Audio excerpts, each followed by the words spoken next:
Bom dia, meus queridos, bom dia, Igreja de Jesus Cristo, bom dia, povo eleito, separado, sacerdócio santo, bom dia, Igreja. Louvado seja o nome do nosso Senhor, bendito seja Ele para sempre. Amém? Queridos, hoje nós vamos estar discorrendo sobre um salmo que até quem não é cristão sabe ele de cor. Ele é provavelmente o mais conhecido e amado da Bíblia.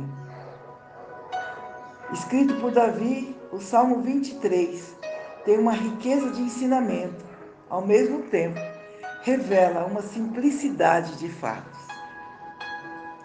Mas nesse salmo vemos uma profundidade na relação entre o pastor e a ovelha. Ele usa a metáfora do pastor para falar de Deus, do seu amor, do seu cuidado com as suas ovelhas e a riqueza da provisão que ele tem para elas. As pessoas recitam o salmo, decoram, mas recitar, decorar, sem ter intimidade, sem conhecer realmente o bom pastor, não tem significado algum. Diz que certa vez uma estação de rádio resolveu criar um concurso de locução, baseado em uma passagem da Bíblia. Os ouvintes, eles foram instruídos não apenas a participar, mas também a escolher qual a passagem seria usada para testar, a habilidade de cada participante.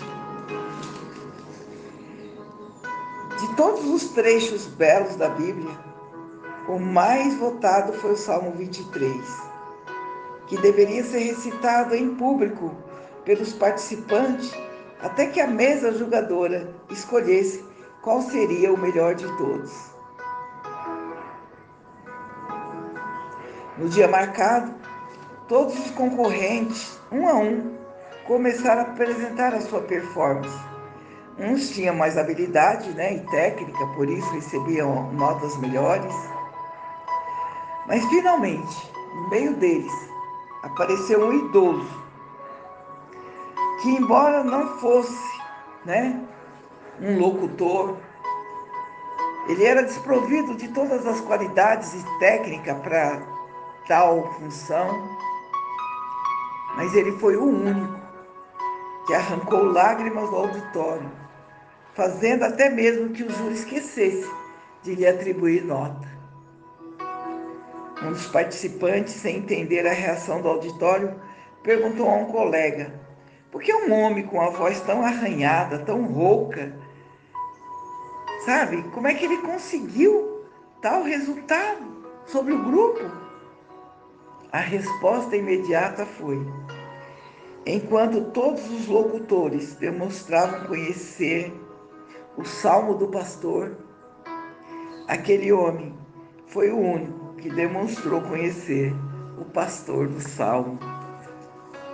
Aleluia! O primeiro versículo já revela uma profunda intimidade da ovelha com o pastor.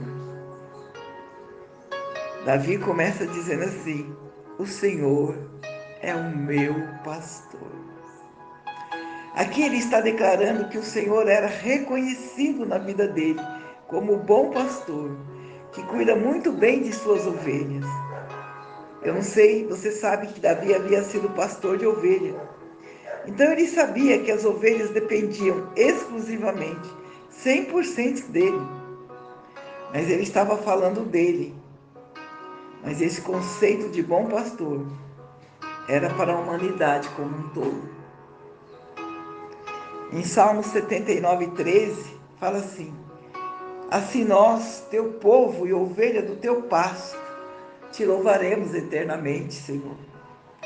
O Salmo 95:7 diz: porque Ele é o nosso Deus, e nós, povo do seu pasto, e ovelhas nas suas mãos. Aleluia.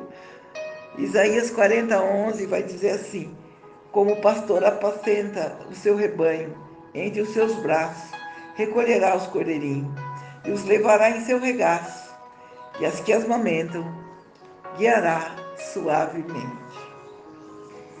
Essa é a promessa para todos nós, não só para Davi. A diferença é que Davi tornou isso verdade em sua vida, porque ele conhecia o seu pastor. E quais são as características de uma ovelha? Quando afirmamos, o Senhor é meu pastor, devemos pensar da mesma forma que estamos dizendo, eu sou sua ovelha, Senhor. Eu sou ovelha do seu pasto, do seu aprisco. Eu dependo totalmente de ti, Senhor. Mas se somos ovelhas, devemos conhecer algumas características de ovelhas. As ovelhas conhecem o seu pastor. A ovelha é um animal totalmente domesticado, tanto que ela segue apenas o seu pastor. Se outro a chamar, ela não vai atender. O mais interessante, queridos, é que o gado, a vaca e o boi, para que eles andem, sabe, o vaqueiro tem que estar atrás, empurrando, gritando. Mas com as ovelhas é diferente. O pastor vai à frente, mostrando o caminho, direcionando. Que nós possamos reconhecer que o nosso pastor é o caminho.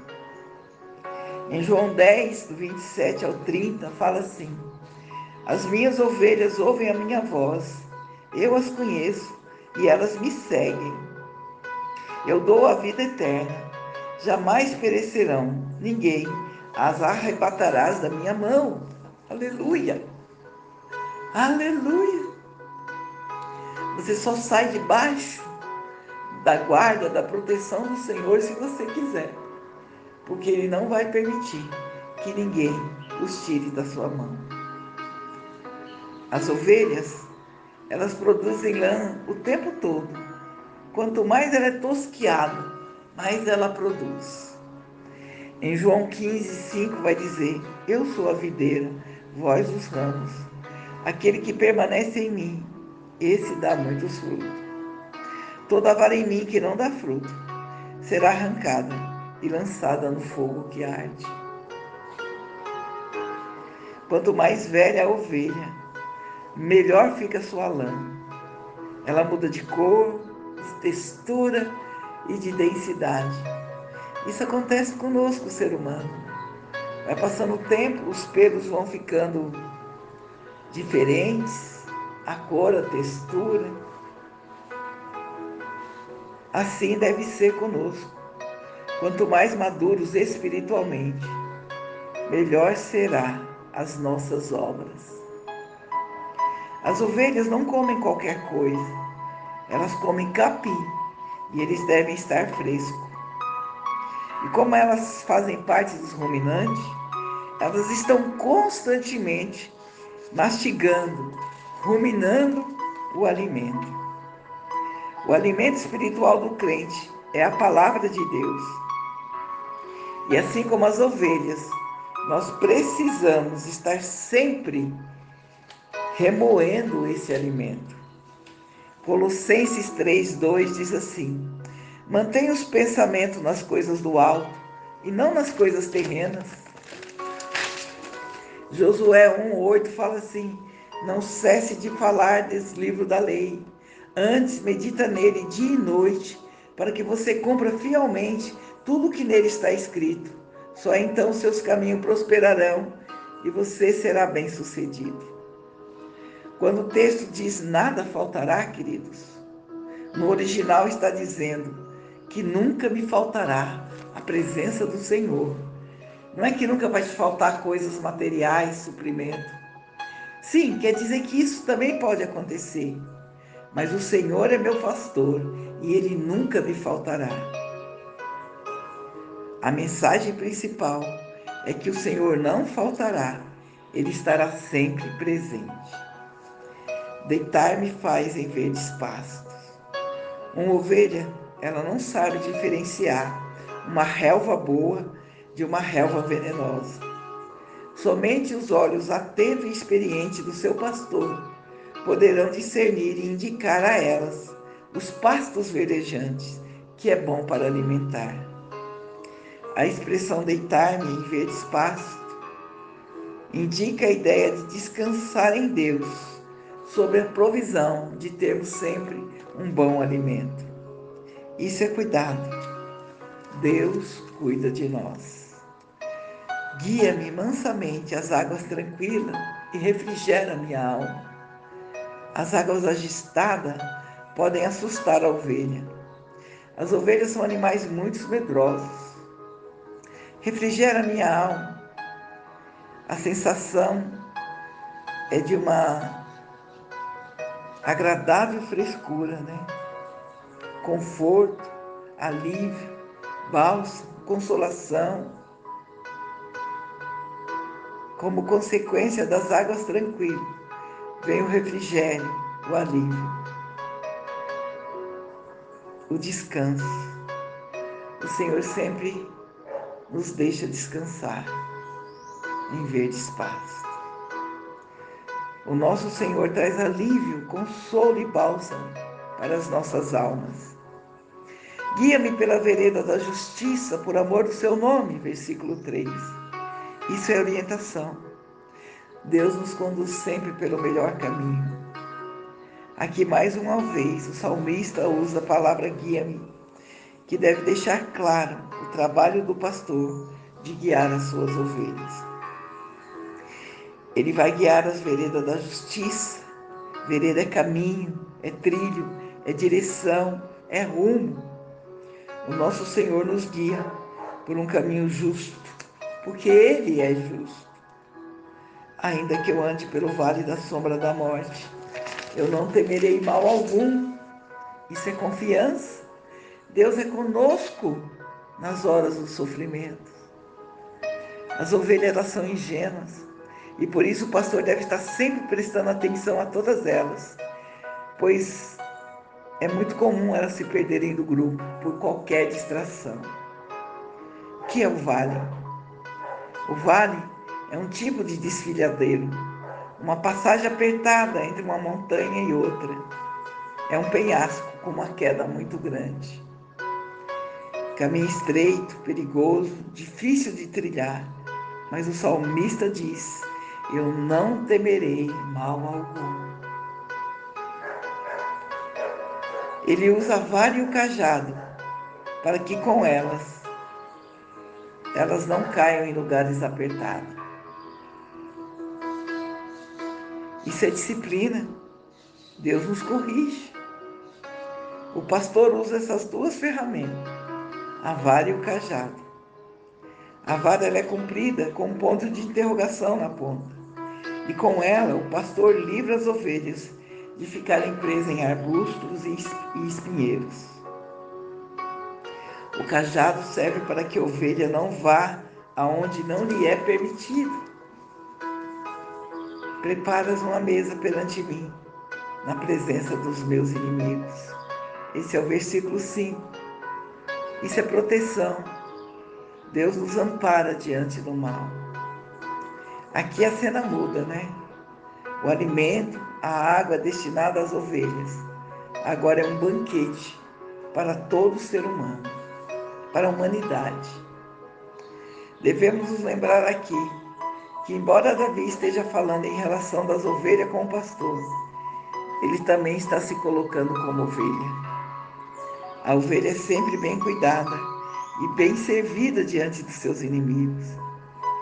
Davi mesmo colocou a vida dele em perigo para defender suas ovelhas, quando ele enfrentou um urso e um leão. Aqui, ele já está falando do banquete celestial, da vida do Senhor Jesus. Unge a minha cabeça com óleo. As ovelhas viviam infestadas de moscas, que não as deixavam se alimentar direito. Elas não conseguiam se livrar dos insetos, então elas saíam correndo, assustadas. E isso assustava as outras ovelhas, que também saíam correndo, colocando em perigo, né? Para que elas podiam correr para o desfiladeiro. Por isso o pastor jogava óleo sobre as suas cabeças, para evitar esse problema.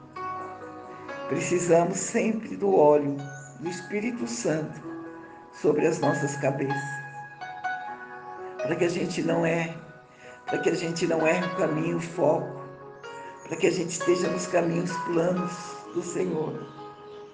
Eclesiastes 9:8 fala assim: em todo tempo sejam alvas tuas vestes, e nunca falte o óleo sobre a tua cabeça. Aleluia, Jesus. Nunca falte o óleo sobre as nossas cabeças, Senhor. E assim nossas cabeças, pensamentos, estarão protegidos das setas, né, dos pensamentos maus, do pessimismo, do negativismo, que o inimigo tenta ocupar o tempo todo. O meu cálice transborda. É o símbolo de uma satisfação completa. Aqui a expressão transborda é no sentido de estar muito cheio. Portanto, se somos ovelhas dependentes do nosso pastor, devemos ser gratos e valorizar o que já temos recebido. E então nosso cálice transbordará. Certamente que a bondade e a misericórdia me seguirão todos os dias da minha vida. O nosso pastor, ele é cheio de misericórdia, bondade e graça. E porque as ovelhas obedecem à voz do pastor, bondade, misericórdia e graça as segue também. Deuteronômio 28:2 diz que todas as bênçãos virão sobre ti e te alcançarão, quando ouvirdes a voz do Senhor teu Deus. Quando obedecemos ao nosso Senhor, não precisamos ficar correndo atrás de bênçãos, mas são elas que nos seguirão. E habitarei na casa do Senhor por longos dias. Isso é a eternidade. As ovelhas de Deus, em breve, herdarão a vida eterna. Após tantos benefícios que a ovelha tem com seu pastor, não poderia falar do desejo de estar sempre juntos. Eles desejam passar a eternidade juntos. Habitarei na casa do Senhor por longos dias, ou seja, estarei junto contigo para sempre. No último versículo, a ovelha já não se encontra nem no vale de pastos verdejantes e não se encontra também no pasto. Não se encontra nem em perigo e nem descansando. Segundo o texto, o fim dessa jornada é habitar na casa do Senhor por longos dias. Em síntese, o Salmo mostra que a jornada de todo filho de Deus só termina quando ele chega na casa do Pai. Todo sofrimento na vida do cristão não é um ponto final, é apenas uma vírgula. E para terminar essa reflexão, eu li uma história interessante e eu desejo ilustrar para finalizar esse devocional. Um missionário, estava voltando da África com a sua esposa, depois de ter passado vários anos na África evangelizando, pregando a palavra, ganhando almas para Cristo. E quando o navio estava para se aproximar do porto, o pastor viu um monte de pessoas, uma multidão, carregando faixas, E qual foi a decepção desse missionário quando ele desceu, do navio e percebeu que aquelas faixas eram para um político que estava no mesmo navio que ele. Ele ficou muito decepcionado. E quando chegou na nova casa, a esposa percebeu, o semblante de decepção e de mágoa do pastor. E ele falou: como pode, depois de tanto tempo, nós na África evangelizando, chegar aqui e não ter ninguém para nos aguardar? A esposa sábia vira para ele e diz: vai reclamar com Deus. Foi ele que te mandou para a África. Depois de um tempo, depois de alguns dias, O pastor volta para aquela esposa e diz, com um sorriso grande nos lábios: agora eu sei o que aconteceu. O Senhor me revelou, porque não tinha ninguém me esperando ali. Ele me disse que eu ainda não havia chegado na casa do Pai. Eu ainda não havia chegado, ainda não era o ponto final. Quando ele chegar, quando eu chegar na casa do meu Pai, aí haverá grande recepção, haverá festa, haverá banquete, e eu vou habitar na casa do meu Deus por longos dias. Em nome de Jesus. Amém e amém, Senhor.